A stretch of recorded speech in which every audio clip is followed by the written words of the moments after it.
Hey guys, welcome to a new video. Like, comment and subscribe if you enjoy. Without any further interruptions, enjoy the what if. Chapter 8. The Hokage couldn't have called us earlier or something. Or tomorrow. I was eating dinner. Kurenai patted her irate friend on the shoulder. Enko, Sandaime-sama wouldn't have called us at this time if it wasn't important. Enko rolled her eyes but settled for sulking as they approached the Hokage's office. She had bumped into Kurenai outside the Hokage tower and, after realizing that they had both been summoned but having no idea why, had made their way up together. As they stepped into the office, they both blinked in surprise when they saw other shinobi already assembled in the room, a bunch of chairs lined up neatly in the room. Yugo. Hayate. Enko made her way over to the small group gathered on one side of the office, Kurenai following behind her. And you four idiots too. What's going on? Used to her personality, they all took the insult, which was really more of an endearment, in stride and greeted the two kunoichi with a round of nods. Not sure. Hayate was the one to reply, straddling a wooden chair with his arms propped on the back of it. We all got here only a few minutes ago. As they pulled up chairs as well, Kurenai frowned at Hayate, studying the Kenjutsu expert closely for a long moment. There were only the faintest of bags under his eyes and his shoulders were completely relaxed for once. Hayate. Kurenai noted the other's grins with some consternation. You look better today. A lot better. Did something happen? Hayate grinned openly at her. Oh good. It really is noticeable. I just got out a few hours ago and haven't really seen anyone yet. Kurenai looked around, feeling completely lost. Guys, what's going on? Got out from where? Enko spoke up again, waving an excited hand in Hayate's direction. Ya can't tell, Kurenai. Hayate's been cured. Kurenai sat frozen in her chair, stunned as she looked from one face to another, all smiling broadly back at her. You're serious? Taking turns, Genma and Raida explained the previous day's events to her as Kurenai took it in with wide eyes. And then, smiling in delight herself, she congratulated Hayate enthusiastically. She wasn't as close to Hayate or the others as much as Enko was, but she still considered them friends and she was grateful to whoever it was that had managed to pull something like this from thin air. You all seem happy. What's the occasion? They all turned to see Asuma walk in, Guy following close behind. The story was repeated again with no less feeling and Asuma smiled and clapped the Kenjutsu specialist on the back before taking a seat next to Kurenai while Guy all but bounced in his chair, proclaiming about the wonders of youth. This continued on for several seconds before Enko shut him up with a well-placed threat to his manhood. So does anyone know what's going on? Katetsu asked as they all finally settled down. Asuma shrugged. I got a message to head to the Hokage's office but nothing more than that. That's what the rest of us got too. Azumo nodded, leaning back in his chair. Wonder what the Hokage wants. Genma suddenly straightened, eyes focused over their heads. I'm going to guess that it has something to do with what Haruki was saying the other day. Take a look. They all turned and then hastily straightened in their seats as the 6 clan heads of Konoha filed in, with Hyuga Hazashi walking alongside his brother and Inuzuka Hana walking beside her mother. All of them glanced briefly around the office before quietly taking seats on the left side of the room. Hana exchanged a few more words with the Inuzuka clan head before rising and making her way over to them. Hana-chan, is this about the meeting with Kumo? Katetsu immediately asked as she took a seat with them. At her amused nod, he exchanged a bewildered glance with Azumo. Then what the hell are we doing here? We're Chunin. Hana shook her head. I'm not sure about the details. My mom just mentioned a summit conference with Kumogakure. But I got the Hokage's summon as well, so, she shrugged. Here I am. Footsteps at the door made them turn a third time, and the entire room rose to their feet as the Hokage walked in, Ibiki, the Anbu general, and the Anbu second a few steps behind him. Sarutobi moved to the front of the room while Ibiki veered off, stopping near the back a few feet away from Enko, arms crossed and looking as imposing as ever. The two masked shinobi settled similarly on the right behind the clan heads. Please sit, the Hokage called from the front, taking a seat himself behind his desk. This will take a while. Thank you for coming on such short notice. They all sat down again, attention focused entirely on Sarutobi now. The Hokage looked around before releasing a resigned sigh. It seems we're still waiting for 2 more though. He paused before glancing at Hayate. I heard about the good news, Hayate. Congratulations on the recovery. Hayate bowed his head respectfully. Thank you, Hokage-sama. Beside him, Anko piped up, Hokage-sama, do you know who gave the doctors the cure? Everyone was focused on this exchange now, even as Sarutobi inclined his head. I do, but I believe we both know he has no wish to be identified. Anko scowled, crossing her arms. Come on, Hokage-sama, even a hint would. Leave it, Anko, Genma interrupted from his seat, Senbon stuck in his mouth as usual. Whoever he is doesn't want to be known. The purple-haired Kunoichi snapped her head around to study the Senbon wielder suspiciously. From Hayate's other side, Yugo spoke up, interest clear in her voice. Do you know who it is, Genma? Genma shrugged. Just suspicions. Anko immediately glared. Well, let's hear them then. The Tokubetsu Junin grunted indifferently. I only have suspicions, Anko. Nothing concrete. And you wouldn't say anyway, would you? Raida observed dryly. He knew his friend. If Genma was being tight-lipped on purpose, no amount of prying would get anything out of him. Genma smirked around his Senbon and proceeded to ignore the dark glower Anko sent his way. A few of the clan heads had blatant interest on their faces, but none of them had time to raise their own questions before 2 voices, muffled but slowly coming closer, drew their attention to one of the office windows. Ven know where I live. Only the Hokage knows where I live. I used to be a spy. I'm rather good at finding things out. Do you have any idea what this is going to do to my reputation? I'm going to give the Hokage a heart attack. I doubt the old man's gonna keel over just because you showed up only a few minutes late. Now stop complaining. We're here. A moment later, 2 shadowed figures landed on the windowsill, silver and crimson gleaming against the evening sky in the light of the Hokage's office. Hey old man, Haruki jumped inside, absently tugging his coat back in place as Kakashi followed him in. Sorry we're late. The entire room stared, speechless for several long seconds. Kakashi and Haruki exchanged a glance and before turning to stare back. It isn't that shocking, is it? Haruki finally said, exasperation leaking into his voice. He's still a few minutes late. Sarutobi was the first to speak, chuckling as he rose to his feet. True, Haruki, but it has never happened before. Haruki just grinned a little, nudging the copy nin forward. Kakashi looked as bored as ever, but there was a pleased glint in his eye as he surveyed the surprised shinobi in the room. How in the world did you do it? Kurenai voiced, astonishment clear on her face. We'd usually have to wait at least an hour before Kakashi turns up.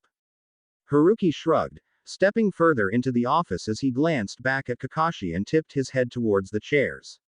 Wordlessly, Kakashi sauntered forward and took a seat at the end next to Asuma. I just went to pick him up. Has no one ever thought to do that? He can't exactly avoid a meeting if someone makes sure he gets here on time. No one knows where he lives, Genma pointed out, but Haruki caught a puzzlingly thoughtful look in the Senbon wielder's eyes, as if he was thinking about something else entirely as he studied the redhead. Ah, well, he lives. Haruki. The warning came from the copy nin and Haruki sighed and shrugged apologetically. Sorry, can't say. Again, the rest of the room was watching them with something akin to incredulous fascination, and Haruki frowned a little before glancing at the Hokage again. Sarutobi just shook his head before coming around the desk to stand beside Haruki. Alright, let's get this meeting started. I'm sure everyone realizes that we are here to discuss the summit conference with Kumogakur. Before we start on that though, some of you still need to be filled in on the real details of what brought us to this point in the first place. He gestured to the Junin next to him. As most, if not all of you know, this is Kazama Haruki. He is the one responsible for bringing back Hyuga Hazashi. The next 10 minutes were spent giving a semi-detailed explanation of the circumstances surrounding the Hyuga clan head's brother as Haruki stood motionless under the other shinobi's sharp gazes, features blank.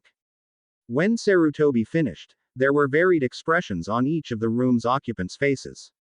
The clan heads and Hazashi already knew, but the other half of the room hadn't and was now staring at Haruki with everything from thoughtfulness to amazement. So this is why no one really seems to know you? Katetsu inquired. You haven't been back in 8 years. Haruki inclined his head, ignoring the part of his mind that admonished him for lying. It was necessary, and he didn't have time to indulge in his conscience at the moment. That's amazing, Yugo remarked, respect evident in her words. You managed to corner Kumo in less than 2 weeks and they won't even be able to accuse us of anything in this. Yes, Sarutobi agreed. Which brings us back to the point of this meeting. The conference with Kumo will consist of myself and 12 others. Haruki will be one, of course, and we have come up with a list of those who will accompany me as well. The clan heads make 7, and Hazashi will make 8. There was a general round of nods from the right side of the room. Yugo and Hayate will come as well. Mild surprise flashed across Hayate's face, but he nodded a moment after Yugo inclined her head. Asuma blinked, mildly startled, but straightened and nodded without pause. And Kakashi. The copy nin acknowledged this with a single nod, though his visible eye slid over to the red-haired Junin for a brief moment, calculating behind the lazy perusal. The rest of you will remain in Konoha on standby in case Kumo tries anything while I am away, Sarutobi continued before gesturing to Haruki again. One of the things we will request from Kumo is something Haruki and I came up with. I'll let him explain. Haruki nodded and took a step back, steadying the mild stir of apprehension in his stomach with relative ease. He had long since gotten used to talking in front of crowds. Right, he started, noting the attentiveness in every shinobi's expression. I'm sure you all know Uzumaki Naruto. There was a rush of murmurs around the room before Anko spoke up. He's the demon brat, isn't? The kunoichi abruptly cut herself off when cerulean eyes froze over and pinned her with an icy stare. From her right, Kakashi's typical lazy drawl wasn't so lazy anymore. There was just the slightest edge of steel underlying his voice as he spoke. Anko, that demon brat is my student. It was strange, a detached part of Anko's mind thought. Sharingan no Kakashi was famed for his detached nonchalance and cool head in any situation and often showed nothing but disinterest in everything not directly related to the immediate safety of Konoha. The man was hard-pressed to care about anything on a good day. And yet, here he was, defending one of his students for something Anko had said that she hadn't even meant as an insult. She wondered if Haruki had anything to do with this change. That's not what I meant, she snapped back, mostly at Kakashi because Haruki wasn't even frowning and she could already feel the chill trickling down her spine. She almost pitied any poor fool who pissed him off enough to receive the full brunt of that glare. I've got nothing against the kid. I can tell a child from a demon, Hatake. Anko breathed an inward sigh of relief when Kakashi relaxed enough to eye smile and almost apology at her. She shot an irritated glare back before turning to Haruki again to check his expression. The frigid stare was gone, replaced by his typically neutral expression again. What about him then? She asked, not quite able to hide a scowl from surfacing on her face. Haruki had the decency to look apologetic for a brief moment and Anko settled back down with a huff. Well then, Haruki continued, his gaze sweeping around the room.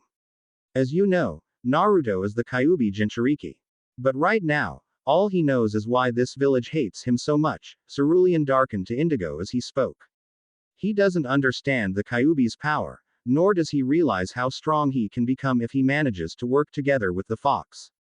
Wait, Asuma straightened from his seat, something like alarm flashing across his face. We don't want Naruto to use that demon fox's power. Why not? Haruki immediately countered, and several in the office noted the way his shoulders squared, as if preparing for battle. The Kyuubi's chakra is just another source of strength one can use. The Uchihas have their Sharingan, the Hyugas have their Byakugan, the Abarames have their Kikaichu, the Inuzukas have their dogs. Naruto and Kurama are no different. Working together, they could become very strong. Kurama. Asuma frowned, confused. The Kyuubi's name, Haruki answered shortly, leaving half the room looking nonplussed. If Naruto can work together with the fox, his potential would increase even more and Konoha would become that much stronger. The Kyuubi tried to destroy Konoha 12 years ago, Sum cut in flatly, eyes narrowed. I've got nothing against the brat. My own son is friends with him, but who knows what that monster would do if he could influence the boy. Haruki opened his mouth before closing it again, mentally calming Kurama as growls resonated in his mindscape. They don't know yet, he reminded the fox. Then tell them. This is degrading. Alright, Haruki said aloud, glancing sideways at the Hokage. I think I'll have to go further back and tell you something else then. Old man, you remember what I said about who was really behind the Kyuubi attack? Sarutobi nodded thoughtfully as his gaze swept over the occupants of the room. He had been told of the real mastermind behind several disasters hitting Konoha, but he suspected that there was still something Haruki was holding back from him. But the former Hokage had said nothing more on the subject, so Sarutobi had not pushed. He trusted Haruki to tell him when he needed to know. Tell them. But this is an S-class secret. Word of this must not get out. There was a general round of nods as the Chunin shifted uncertainly, glancing at each other. Why exactly were they here again? They wouldn't tell anyone of anything they heard here today, but it was rare for someone below Junin to be privy to top secret information. Okay. Haruki nodded decisively. How many of you know who Uchiha Madara is? There were several sharp intakes of breath as all the clan heads glanced sharply at one another. Shikaku kept his gaze firmly on the red-haired Junin. He had already heard about the events of the Kyuubi attack from Haruki when they had gone out for dinner the other night. Uchiha Madara was the clan head of the Uchiha clan during the Shodime's reign, right? Hayate put in slowly. He helped found Konoha, but he betrayed it in the end. He and the Shodime fought at the Valley of the End and he was killed in the battle, wasn't he? No. Haruki observed the shock that appeared on several shinobi's faces, but there were a few who only looked pensively thoughtful, as if they had suspected this all along. Uchiha Madara survived that battle. Barely, but he did, and he's still around today. Needless to say, Konoha isn't his favorite village at the moment. Madara's Sharingan has the ability to control Kurama and use him in battle. It was Madara who forced him to attack Konoha all those years ago, it was not Kurama's choice.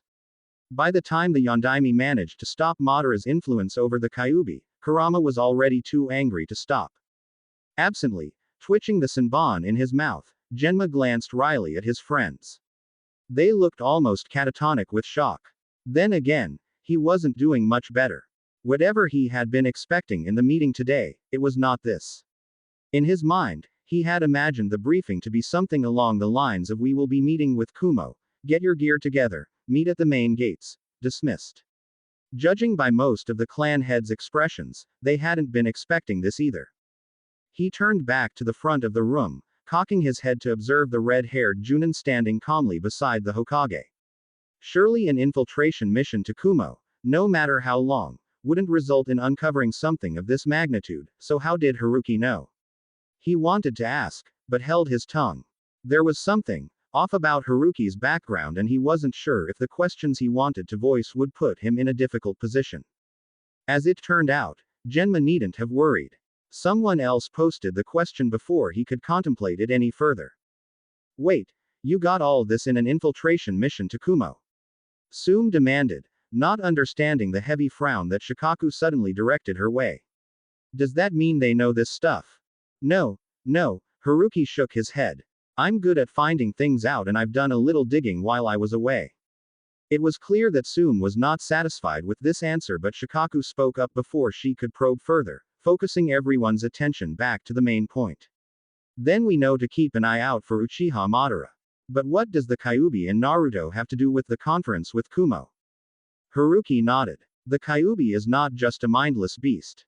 He has his own thoughts and, in his right mind, would only attack places where human malice has collected and festered, since his ability is to detect negative emotions. If Naruto gets in touch with the fox, Kurama could be convinced to work together with Naruto. And if that happens, someone will have to teach him how to wield the Kyuubi's chakra. That's where Kumo comes in. During the conference, we will most likely agree to a diplomat from Kumo to come live in Konoha as a sign of continued peace between our two villages. Haruki withdrew 2 scrolls and unraveled them, showing the audience a depiction of the 2 shinobi he was about to introduce. He held up the scroll in his right hand. As the Raikage's adoptive brother, Killer B. I believe he's powerful enough to be Anbu level, but he is named the guardian of Kumogakure since, in addition to being their Kage's family, he is also the Jinchuriki of Gyuki, the Hachibi. Ignoring the startled gasps from his captivated listeners, Haruki held up the scroll in his left hand. And this is Niyugito, a Junin-level kunoichi and a good strategist, as well as one of the Raikage's most trusted. She's the Jinchuriki of Matabi, the Nibi. Haruki paused and scanned the room, wondering if that had been one too many surprises in the last half hour. 2 Jinchurikis. Kurenai finally voiced faintly. But, we've never heard of any of this before. Haruki shrugged, rolling up the scrolls again. Kumo doesn't go around proclaiming it to the world, though they don't exactly hide it either. And it isn't as if either of them uses their Biju's chakra every time they enter a fight. They're both quite strong on their own. One of them can train Naruto in the beginning steps of contacting Kurama. Are you saying that they can fully control their Bijus? Inoichi inquired, blue-green gaze unwavering as he stared back at Haruki. Haruki nodded. Very well too. Both of them are quite adept at working together with their Bijus. A mirthless crooked smile flitted across his features. They are 2 of their village's most prized shinobi. Kumo's pride, you could say. The red-haired Junin's tone wasn't quite accusing, more reproachful than anything else, but several of them shifted uncomfortably in their seats. Haruki ignored this and focused on the gathered clan heads instead. I'd like the clan heads to agree to this plan before we go ahead with it. A short silence followed and Haruki forced himself to stay still. It wouldn't do to look too eager. I agree to this plan, Shikaku suddenly spoke up, cutting the tension in the air. Inoichi and Chusa both turned to blink at him, mildly startled. It wasn't like the Junin commander to acquiesce so easily without going over everything several times first.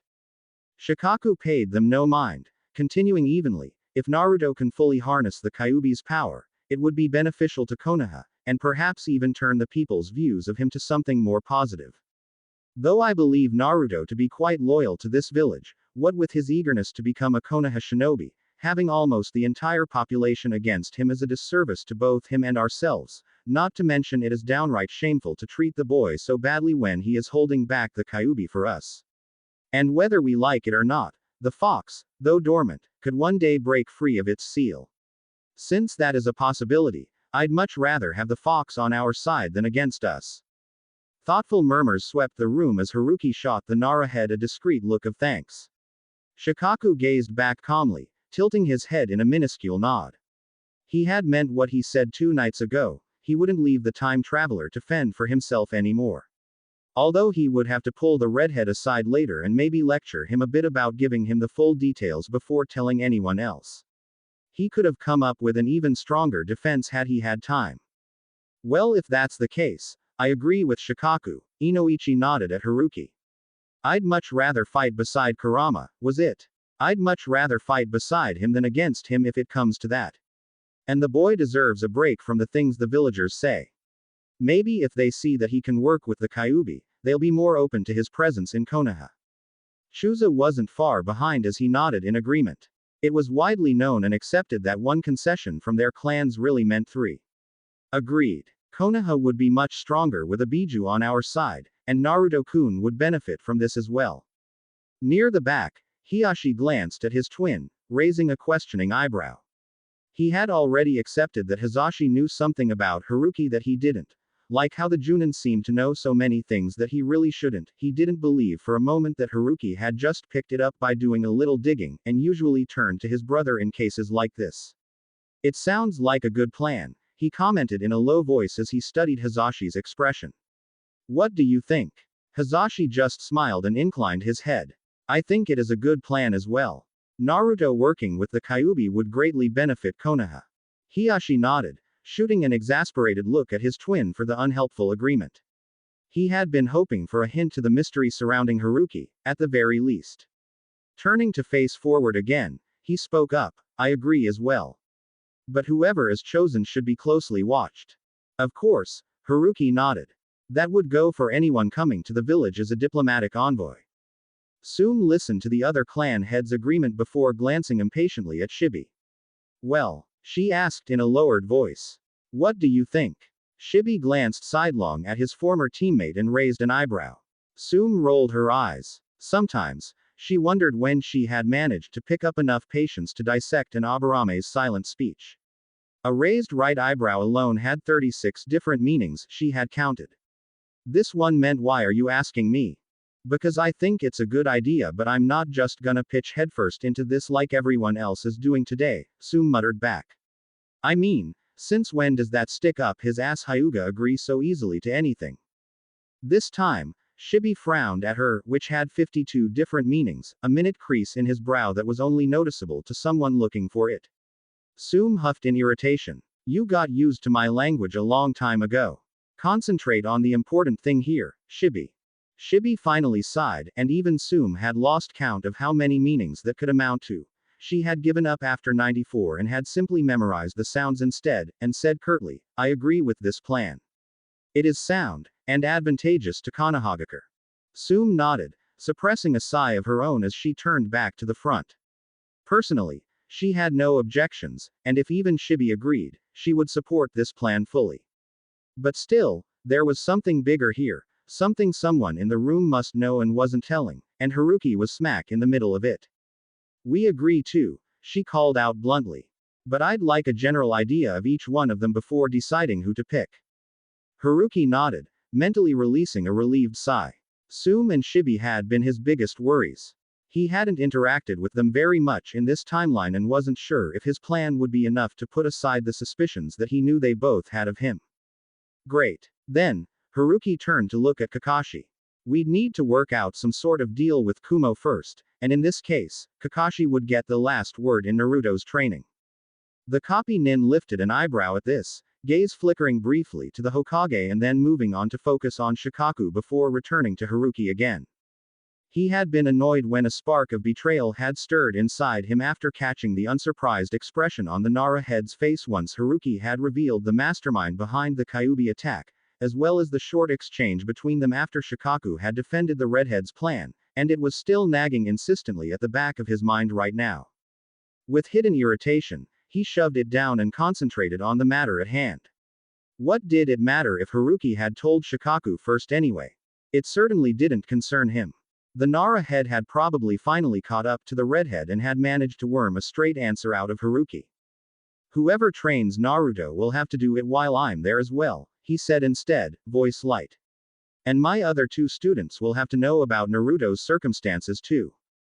Haruki nodded immediately. Of course, but whether or not you tell them about the Kyuubi should be up to Naruto. He should be the one to choose whether or not they should know. Kakashi inclined his head in acquiescence. That sounds fine. I'll take it up with him after the conference. Haruki nodded again. His younger counterpart would most likely want his teammates to know, nervous though he'd be, but he was sure both Sakura and Sasuke would take it in stride. Alright then. Moving on, Haruki turned back to the crowd in general. I'll give you an overview of Killer Bee first. He pulled out a small booklet that he had spent a few hours filling up with all the things he could remember about the allies and enemies he had had in his former life. Killer Bee is very proud of his own power, so the first thing to remember during the summit is to not insult his Biju. Like Naruto can be at times, Killer Bee can be quite cocky and stubborn, especially in terms of his own strength, and he demands respect from others and asks to be called Jinchuriki-sama, and his Biju be called Hachibi-sama. Haruki paused and glanced up. The entire room looked to be in a unified state of incredulity. Smothering laughter, he continued his summarization. He has a special way of expressing his pride through song, more specifically in rap style. Oh, and he'll even write his rhymes in the middle of a fight, or during an important meeting, even if they're no good, which is usually the case, so just go along with it. Haruki looked up again. The incredulity had turned into the beginnings of traumatized disbelief.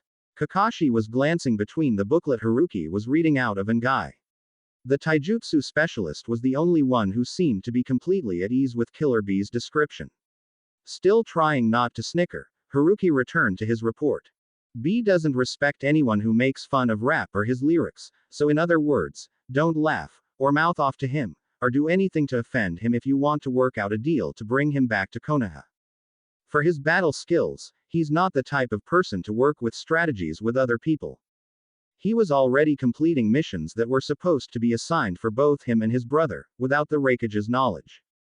The only person B will listen to is the Raikage since he's the only one able to keep him in check.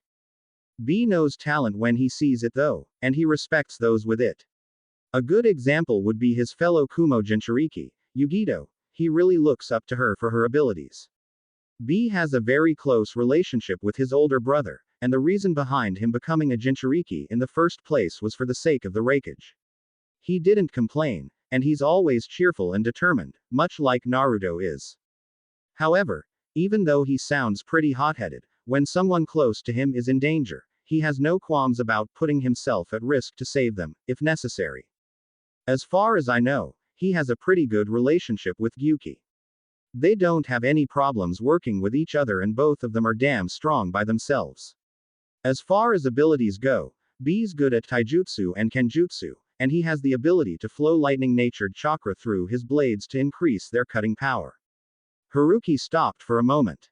He was very familiar with B's skills but he wasn't quite sure if they reached the level he knew them to be yet. Never underestimate his ability with Raiden techniques, he said at last. He's a monster with them. He scanned his book. He has full control over his Biju, and he's the only living Jinchuriki who can retain his full Biju form indefinitely.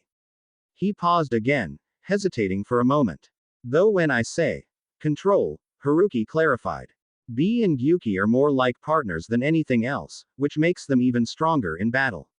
Anyway, B's also kind and compassionate, so he'd probably make a pretty good teacher for Naruto if we go with him. Haruki looked up once more as he finished, studying his audience for a reaction. Most looked a little stunned at the summary of Killer B's abilities, but surprisingly, it was Kakashi who spoke first. So basically, Kakashi said in an oddly neutral voice.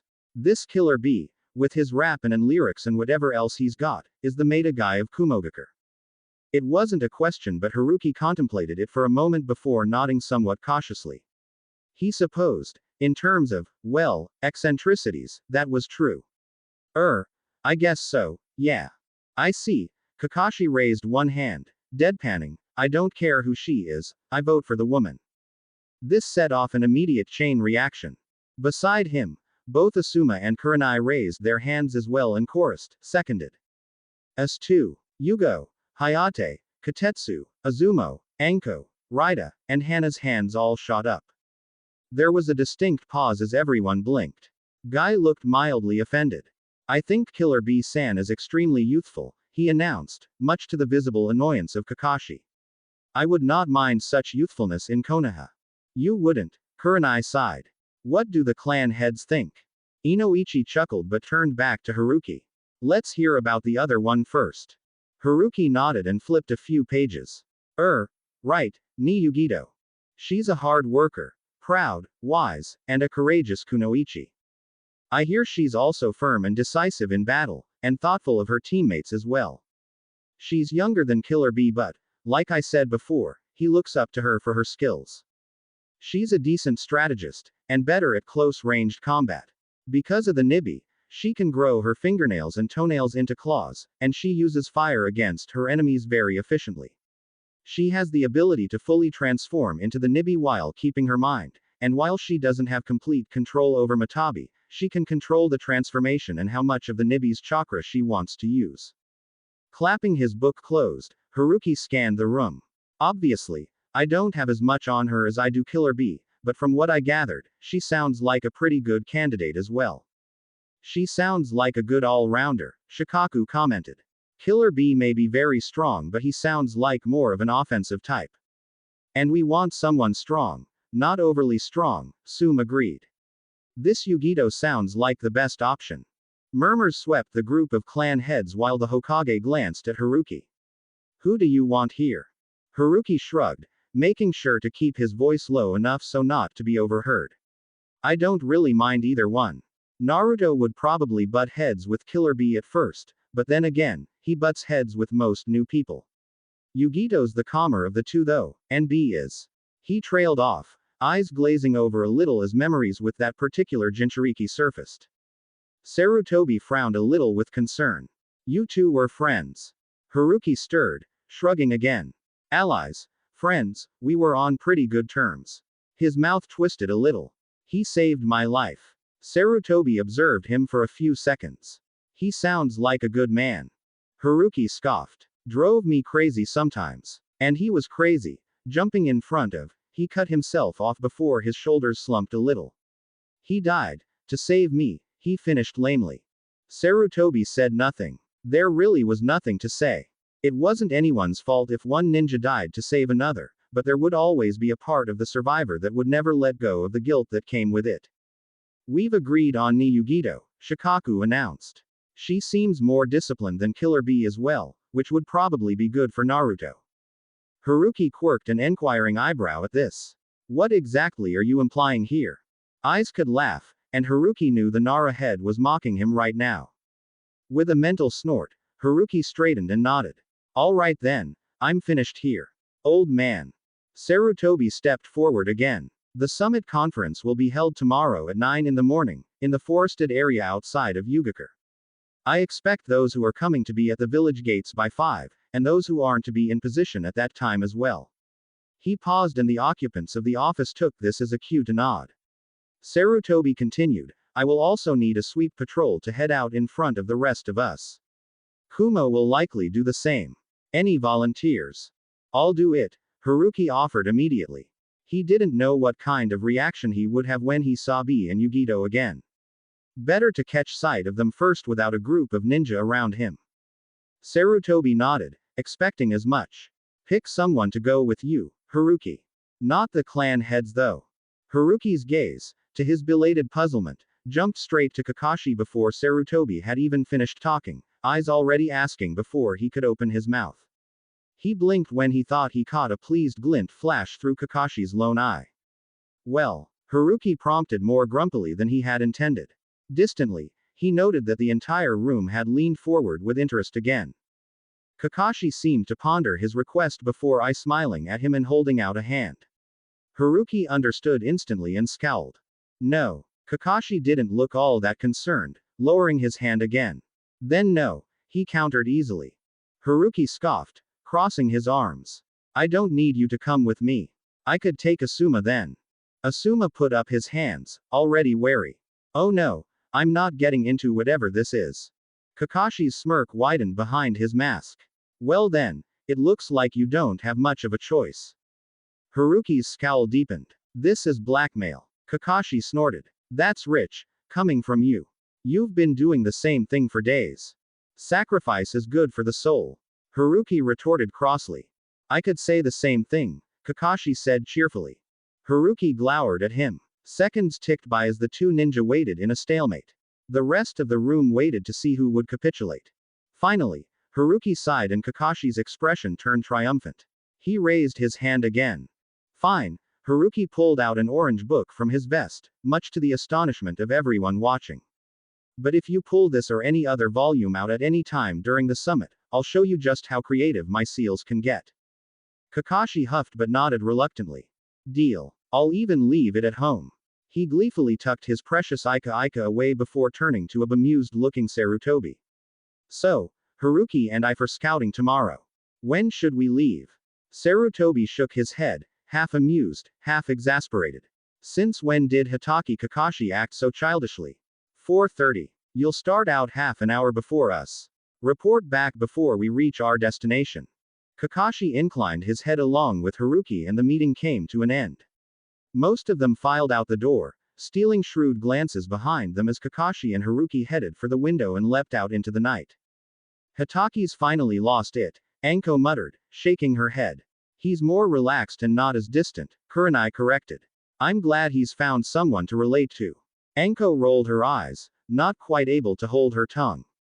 Yeah, and next thing you know, he'll be handing out sweets to civilian children. What is the world coming to?